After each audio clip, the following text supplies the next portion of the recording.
अपने YouTube app से channel को सब्सक्राइब कर बेल आइकन को प्रेस कीजिए और आप पा सकेंगे सुपरफैन थ्योरी की हर वीडियो अपडेट अपनी डिवाइस के स्क्रीन पर।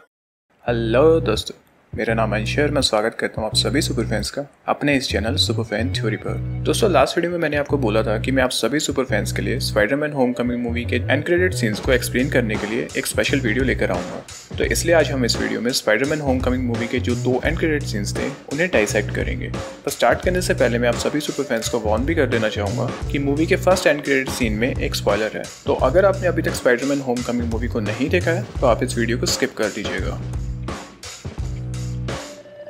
दोस्तों, क्योंकि मूवी के एंड में स्पाइडरमैन वल्चर को बचाकर उसे जेल भेज देता है तो फर्स्ट एंड क्रेडिट सीन इसी से रिलेटेड है। इस एंड क्रेडिट सीन में वल्चर यानी कि एड्रियन टूम्स और मैक गार्गन जेल में होते हैं। दोस्तों, अगर आप नहीं जानते कि मैक गार्गन कौन है तो मैं आपको बता देता हूँ कि मैक गार्गन कॉमिक्स में स्कॉर्पियन नाम का सुपर विलेन होता है जो कि स्पाइडरमैन का आर्च नेमेसिस यानी कि दुश्मन बन जाता है। तो जेल में मैक गार्गन वल्चर से मिलता है और उससे पूछता है कि क्या उसे स्पाइडरमैन की सीक्रेट आइडेंटिटी के बारे में पता है, यानी कि क्या वो जानता है कि स्पाइडरमैन कौन है, क्योंकि उसके कुछ फ्रेंड्स हैं जो उसे खत्म कर देना चाहते हैं। इस पर सरप्राइजिंगली एड्रियन टूम्स यानी कि वल्चर झूठ बोल देता है कि वो नहीं जानता कि स्पाइडरमैन कौन है, अगर पता होता तो वो उसे खुद मार डालता। ये कहकर एड्रियन टूम्स वहां से स्माइल करते हुए निकल जाता है।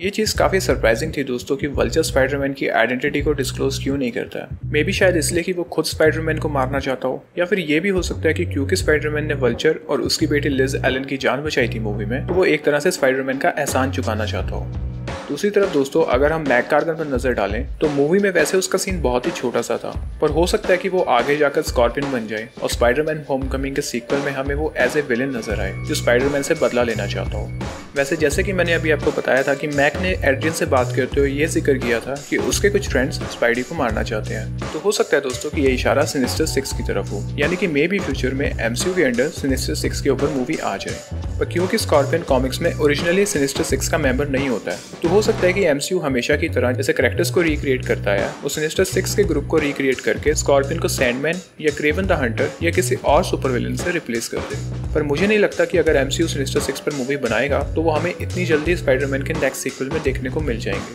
क्योंकि दोस्तों इससे सिनिस्टर 6 के मेंबर्स का कैरेक्टर बिल्डअप नहीं हो पाएगा और शायद काफी सारे फैंस हैं जो सिनिस्टर 6 के मेंबर्स के बारे में जानते नहीं है। तो मे भी हो सकता है कि जैसे 2012 की एवेंजर्स से थैनोस की प्रेजेंस को एमसीयू में दिखाया जाता रहा है अभी तक, वैसे ही हो सकता है कि स्पाइडरमैन की मूवीज के साथ साथ एमसीयू धीरे धीरे सिनिस्टर 6 के मेंबर्स को भी इंट्रोड्यूस करता जाए और फिर फाइनली हमें सिनिस्टर 6 देखने को मिल जाए। और ये भी हो सकता है कि सिनिस्टर 6 के मेंबर्स को हेल्प करने के लिए टिंकरर भी हो सिनिस्टर 6 की मूवी में, क्योंकि टिंकरर की हिस्ट्री रही है कॉमिक्स में सिनिस्टर 6 के 1-2 मेंबर्स के साथ, जैसे कि मिस्टीरियो का सूट टिंकरर की हेल्प से बना था कॉमिक्स की एक स्टोरी लाइन में। और क्योंकि टिंकरर एक एक्सपर्ट टेक्नीशियन है तो सिनिस्टर 6 के बाकी मेंबर्स जैसे कि डॉक्टर ऑक्टोपस, इलेक्ट्रो और मिस्टीरियो के सूट को डिजाइन करने में या उन्हें और ज्यादा टेक्निकली पावरफुल बनाने में टिंकरर हेल्प कर सकता है, जैसे कि उसने इस मूवी में वल्चर के सूट को बनाकर की थी।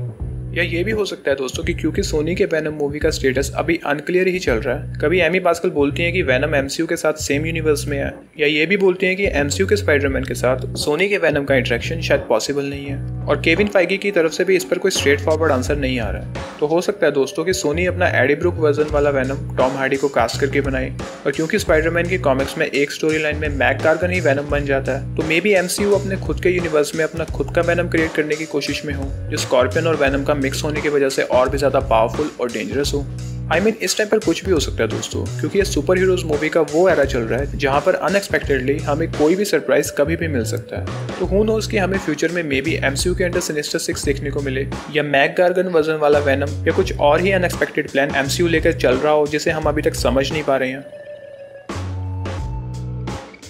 एनीवेज, अब हम आते हैं दोस्तों स्पाइडरमैन होमकमिंग के सेकंड एंड क्रेडिट सीन पर। दोस्तों एक्चुअली ये एंड क्रेडिट सीन सीरियस ना होकर एक तरह से ट्रॉल था फैंस के लिए, जिसमें कैप्टन अमेरिका अपना पुराना सूट पहन कर आता है और फैंस को पेशेंट रहने के लिए एडवाइस करता है। यहाँ पे एक्चुअली दोस्तों कैप्टन फैंस के साथ मजाक कर रहा था, क्योंकि उसे पता था कि काफी फैंस एंड क्रेडिट सीन्स देखने के लिए मूवी के लास्ट तक रुकेंगे और फैंस ये एक्सपेक्ट करेंगे कि may be Avengers infinity war से रिलेटेड कोई टीज मिल जाए। पर उन्हें कैप्टन अमेरिका के द्वारा ये सुनने को मिलता है कि have patience, it's a good virtue, यानी कि पेशेंस रखो, ये एक इंसान में अच्छा गुण है। मुझे नहीं पता इसे हिंदी में डब करके किस तरह से दिखाया होगा, क्योंकि मैंने मूवी हमेशा की तरह इंग्लिश में देखी थी। तो ये काफी फनी था एक्चुअली कि कैसे एमसीयू कैप्टन के थ्रू फैंस के साथ मजाक कर रहा है। तो इस एंड क्रेडिट सीन में कुछ ऐसा खास एक्सप्लेन करने लायक है नहीं, ये बस मूवी के लास्ट में एक हेल्दी ह्यूमर के लिए डाला गया था।